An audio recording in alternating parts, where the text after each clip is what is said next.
Welcome to the Learning Curve of Life podcast. I'm Dana Stovern, author and your host, and I'll be sharing candid insights about conscious living that I've gleaned from over 20 years of my spiritual path and work as a body-based intuitive life coach and money coach.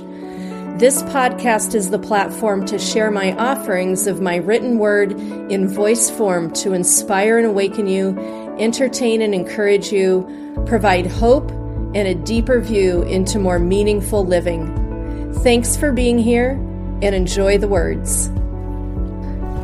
Untangling the Tooth That Wouldn't Talk, September 21st, 2021, Paonia, Colorado. Who knew that so much was riding on a tooth? In the middle of my first marriage, I cracked a lower back molar. At the time, I did not know that the stress of my life and being with an abusive partner were causing me to grind my teeth at night, putting my ivories at significant risk. Many mornings I woke with achy jaw joints, not understanding why, until a dentist pinpointed the issue as he mitigated the tooth with a root canal and capped the molar with an expensive gold crown.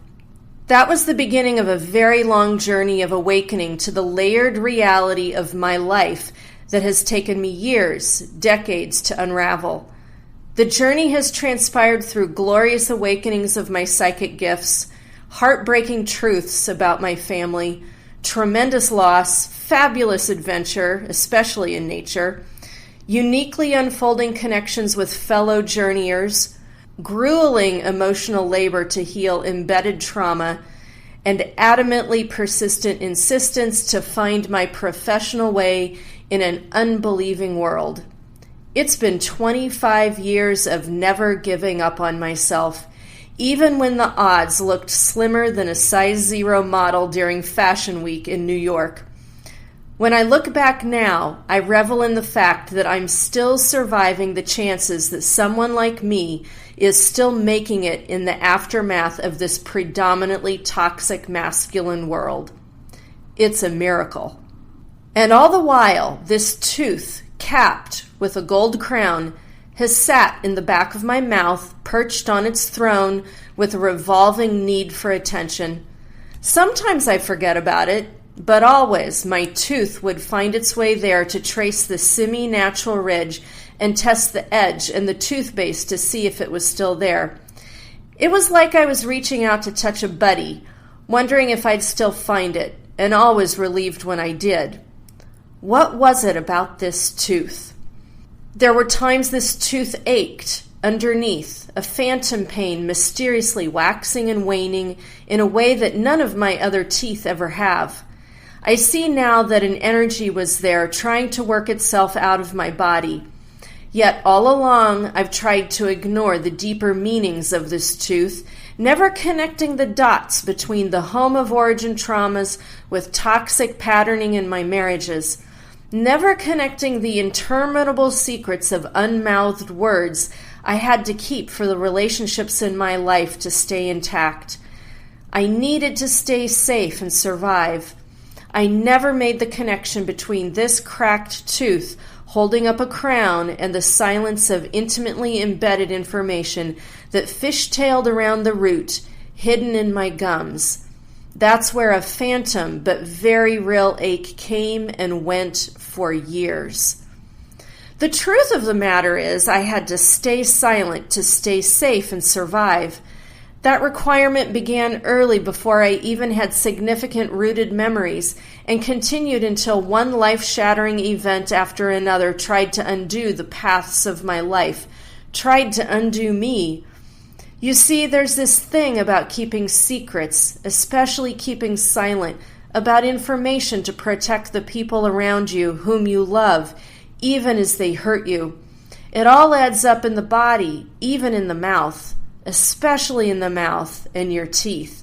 Because, teeth are in the mapping system of the throat chakra, which is all about being seen, being visible, and being heard, especially in value and truth. So when you're burying secrets in your body, especially the ones you really, really, really can't talk about, it turns out that tooth roots are a pretty good place to hide those secrets. Until those secrets come up from the roots and crack teeth.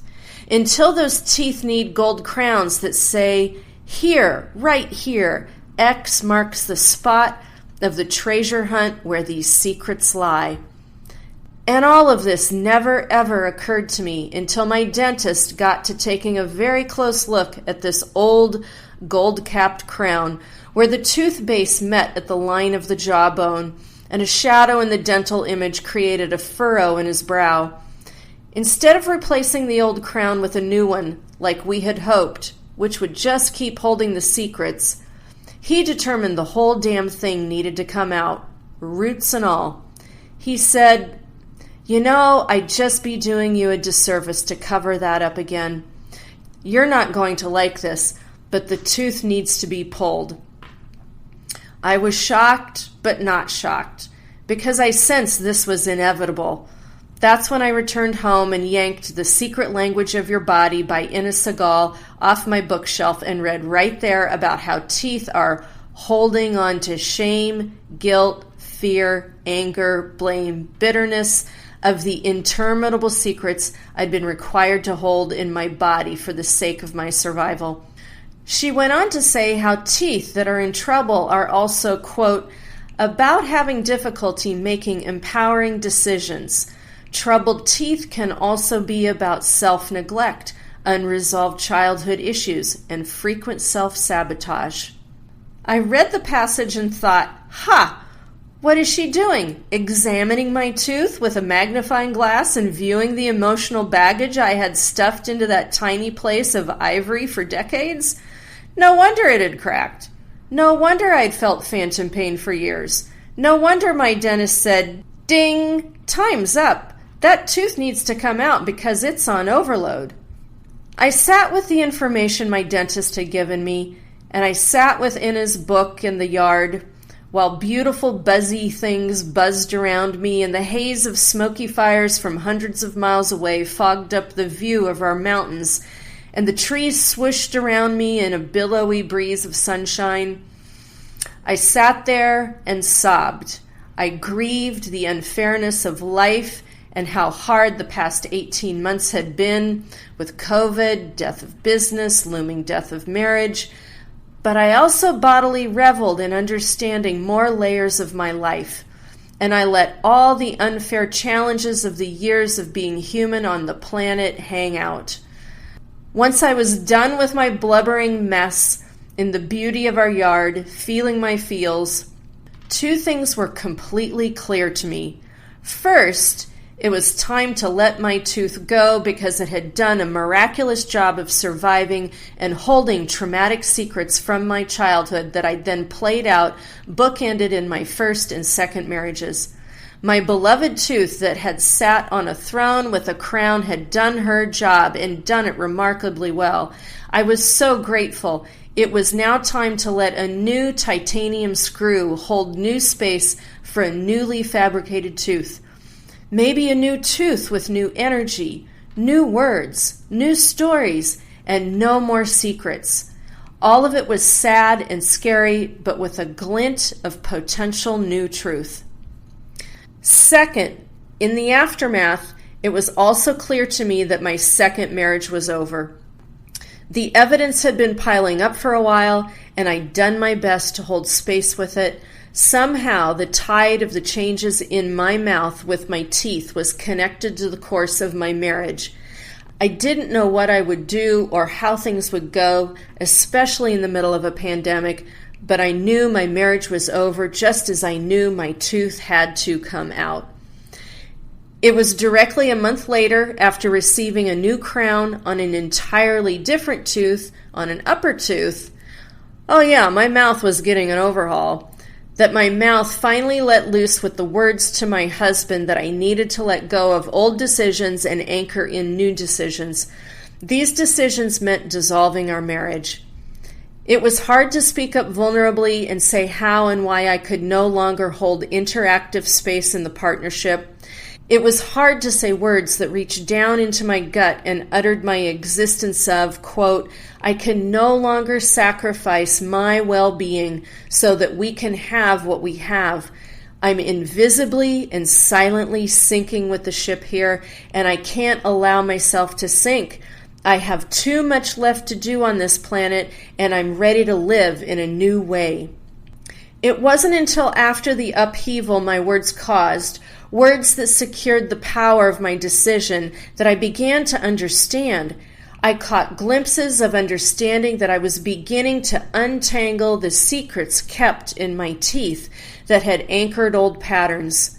With this untangling, I began to feel and see the urge of new words glimmering, new words containing a new script of hope, power, visibility, and vibrational sound to claim. And that's when I understood the teeth in my mouth that are changing are the ones responsible for giving me a new script, new words, new ways of being in the world where I don't have to hide and keep secrets any longer for the sake of my survival. It turns out that speaking my words, letting the secrets go, and showing up quite visibly is what will keep me alive, no matter what. Last week, the oral surgeon pulled my crowned molar that has valiantly held space with me, keeping secrets to keep me safe, but that is changing now. As my tongue gently runs over the gap where a tooth once stood and finds a titanium cap, the pain of the removed tooth flares and wanes. When I'm able, I hold presence with the pain, tracking the infinitesimal nerve lines up into my brain, along the side of my face, along the back of my throat, and down into my heart. I wonder if this reaches deeper into my gut and sacrum. How could one tooth be magically, painfully connected to so much? I wonder, is brushing your teeth a form of dental reflexology that touches the nerve line mapping of the body with a toothbrush? And therein lies the painful yet magical destiny of letting go of this tooth. How the nerve lines are now letting go of so many packages of old energy, old patterns, old secrets. Something is opening up. Space now exists for the power of new thoughts, new words, and new decisions. The power of script flipping and sourcing the new destiny line of well-being. You've just listened to an Along the Learning Curve of Life piece with Dana Stovern. Be sure to subscribe to this podcast and also sign up for my newest written releases at www.danastovern.com, or stay abreast of the current work on my Facebook, Instagram, or Twitter channels. And remember, stay curious, stay aware, and let the universe be your tour guide.